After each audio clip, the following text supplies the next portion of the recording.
अस्सलाम वालेकुम, doctor Arshad Mahmood hair.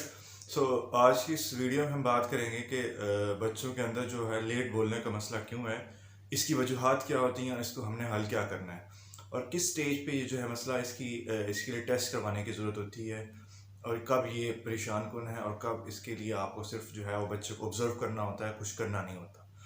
तो किसी भी चीज़ की अब नॉर्मेलिटी को जानने के लिए सबसे पहले उसके नॉर्मल चीज़ या नॉर्मल फिनोमेना को जानना ज़रूरी होता है कि नॉर्मली वो चीज़ कैसे होती है, तभी आप कह सकते हैं कि इसमें अब नॉर्मल क्या है या नॉर्मल से हटके क्या है।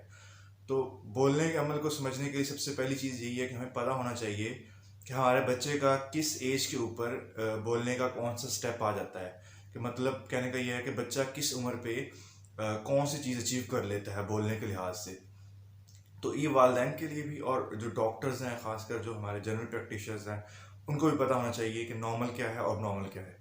अगर नॉर्मल पता होगा तो तभी आप डिफ्रेंशिएट कर पाएंगे कि अब बच्चे में अबनॉर्मेलिटी है और इसको हमने आप डॉक्टर को दिखाना है। तो बीइंग ए पेरेंट्स जो है, वालदैन जो है फर्स्ट ऑब्जर्वर होते हैं, तो उनके लिए जानना बहुत ज़रूरी है। सबसे पहले हम ये देख लेते हैं कि बच्चे के नॉर्मल जो है एज और उसकी उम्र के हिसाब से किस तरह बच्चा डेवलप करता है। तो जब बच्चा जो है वो पैदाइश पे जब 1 महीने का होता है, तो वो इस सराउंडिंग में देखता है चीज़ों को और वो फिर मुस्कुराता है जवाब में। इसको हम सोशल स्माइल कहते हैं। तो ये 1 मंथ के अराउंड अबाउट आ जाती है। इसी तरह जो बच्चा 1 महीने से ऊपर का हो जाता है, या 1 महीने का बच्चा भी जब उसके करीब कोई चीज़ कोई शोर होता है, तो उसकी तरफ वो उसको स्टार्टर रिस्पॉन्स कहते हैं कि बच्चा एकदम घबरा जाता है। तो ये चीज़ शो करती है कि बच्चे का जो है वो हेयरिंग अच्छी है, नॉर्मल है। इस तरह अगर आप 3 महीने पे जाएंगे तो फिर बच्चा जो है वो कुइंग करता है। कुइंग ये है कि वॉवल साउंड्स होती हैं, आ ऊ इस तरह की साउंड्स होती हैं। तो ये 3 महीने पे आती हैं नॉर्मली। इस तरह 6 महीने के बच्चा जो है वो बैबलिंग करता है। बैबलिंग ये है कि वो मुंह से साउंड्स निकालता है, लाइक बा ला मा, एक वर्ड में बा ला मा अलग अलग करके। तो इसको हम बोलते हैं मोनोसिलेबल बैबलिंग। जब ये 9 मंथ का होता है तो ये बायसिलेबल बैबलिंग करना शुरू करता है, जिसमें यह है कि वो 2 वर्ड मिला के बैबल करेगा, लाइक बाबा मामा लाला। इनिशियली वो बाबा बा ला मा कह रहा था, अब वो 2 वर्ड मिला के बोलेगा बाबा मामा लाला। तो ये 9 मंथ पे अचीव होता है।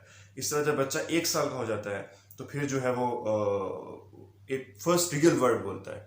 अब रियल वर्ड का मतलब ये नहीं कि बच्चा अगर मामा बोल रहा है तो रियल वर्ड है। अब मामा को देख के मामा बोल रहा है तो वो रियल वर्ड है, या बाबा को देख के बाबा बोल रहा है तो वो रियल वर्ड है।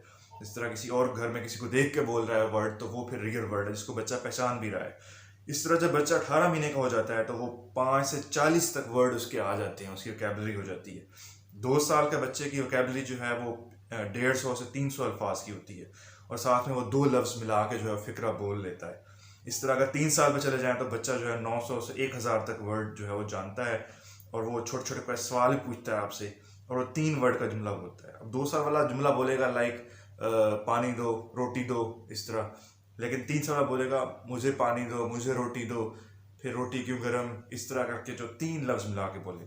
जब बच्चा 4 साल का हो जाता है तो उसका जो ये फिक्रा होता है वो 5 अल्फाज या उससे ज़्यादा पे मुश्तमिल होता है, और वर्ड्स तो फिर उसके थाउजेंड्स में चले जाते हैं।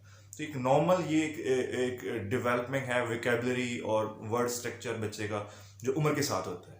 अब वालिदैन के लिए ये है कि वो इस चीज़ को नोट करें कि उनका बच्चा इस चीज़ पे पूरा उतर रहा है। अगर तो उतर रहा है तो फिर तो ठीक है, उसमें कोई परेशानी की बात नहीं। लेकिन अगर इससे पीछे है तो वो परेशानी की बात है, उसको एवेल्यूएट करना ज़रूरी है।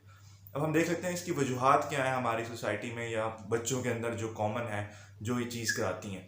तो उसमें सबसे पहले तो जो है ये है कि आइसोलेटेड फेमिलियल स्पीच डिले, कि आपके ख़ानदानी है, ख़ानदानी तौर पे जो है वो वालदैन भी लेट बोलते आए हैं, तो आपका बच्चा भी उस तरह लेट बोल रहा है। तो इसके लिए फैमिली हिस्ट्री बड़ी इंपॉर्टेंट है, ख़ानदानी। तो इसमें है कि अगर बच्चे के वालदैन भी लेट बोलना शुरू किए हैं तो बच्चा भी लेट बोलेगा। सेकंड ये है कि आपका फैमिली इंटरेक्शन, के ख़ानदान में कितने लोग हैं घर में। अगर सिर्फ ये है कि माँ बाप हैं और दोनों जॉब करने वाले हैं, तो बच्चा के पास कोई आया है तो जाहिर बात है बच्चे का इंटरेक्शन नहीं होगा इतना, वो लेट ही बोलेगा। तो अगर फैमिली इंटरेक्शन होना बहुत ज़रूरी है, ये भी एक काज है कि जहाँ पे जॉइंट फैमिली नहीं होती तो बच्चा फिर डिले बोलता है। थर्ड ये है कि स्क्रीन टाइम, बच्चे का स्क्रीन टाइम बहुत होता है। बच्चा दिन में जो है वो मोबाइल चलाई जा रहा है, कार्टून देखी जा रहा है, उसका इंटरेक्शन नहीं है, तो वो भी लेट ही बोलेगा। तो इसमें 2 साल से छोटे बच्चे को तो बिल्कुल मोबाइल देना ही नहीं चाहिए। उससे बड़े बच्चे के लिए भी 1 से 2 घंटा है, और वो भी अंडर सुपरविजन। तो ये भी ज़रूरी है। इसी तरह बच्चे में जो है वो स्पीच डिले और काजेज़ में हेयरिंग डिफेक्ट्स हैं। हेयरिंग डिफेक्ट का ये मतलब नहीं है कि बच्चा बिल्कुल ही बहरा है, कुछ सुनाई नहीं देता।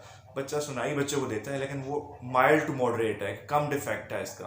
उसमें जब वो बच्चा कोई शोर होगा उसको पहचान तो लेगा कि कहीं से आवाज़ आ रही है, लेकिन वो लफ्ज़ नहीं पहचान पाएगा। जब वो लफ्ज़ नहीं पहचान पाएगा तो लफ्ज़ अदा भी नहीं कर पाएगा, तो इस तरह बच्चे की जो है वो स्पीच वो डिले हो जाएगी। इसी तरह हम जो है आगे देखते हैं, अगर बच्चे की जो स्पीच इश्यूज़ में इम्पॉर्टेंट जो है वो हेयरिंग के बाद आ जाता है। कुछ बीमारियां हैं लाइक आर्टिज्म है, लाइक ADHD है, तो उसमें भी बच्चा जो है वो लेट बोलेगा, लेट सारा कुछ करेगा, क्योंकि उसमें ये मेंटल इश्यूज़ हैं, तो ये इनमें भी बच्चे की लेट बोलनी होती है। अब इसको हमने हल कैसे करना है, तो हल करने में सबसे पहले तो वजूहात का जानना बहुत ज़रूरी है। जिस तरह अगर फैमिली इंट्रैक्शन नहीं है तो आप उसको बिल्डअप करें। इस तरह अगर स्क्रीन एक्सपोजर ज़्यादा है तो आप उसको कम करें। इस तरह अगर बच्चे का जो है बच्चे का कोई हेयरिंग इश्यूज़ हैं तो फिर उसकी जो है हेयरिंग टेस्ट करवाएं प्रॉपरली जाके, और उसके मुताबिक उसकी हेयरिंग एड्स और या कोई सर्जरी है तो वो करवाई जाए। एक रेयर चीज़ है कि टंग टाई, जिसमें बच्चे के ज़बान का ताल्लुक होना, ज़बान जुड़ी होती है, तो वो भी एक वजह हो सकती है, लेकिन वो बहुत ही रेयर है। तो उसमें भी बाज़ दफ़ा ये है कि वो उससे भी बच्चे को स्पीच डिले होती है, लेकिन उससे पहले बच्चे को उसके दूध पीने की इश्यूज़ होती है। तो ये कुछ चीज़ें थी जो बच्चे की स्पीच के लिहाज से इंपॉर्टेंट है। तो मेरे इससे आपको कुछ फ़ायदा होगा। Thank you.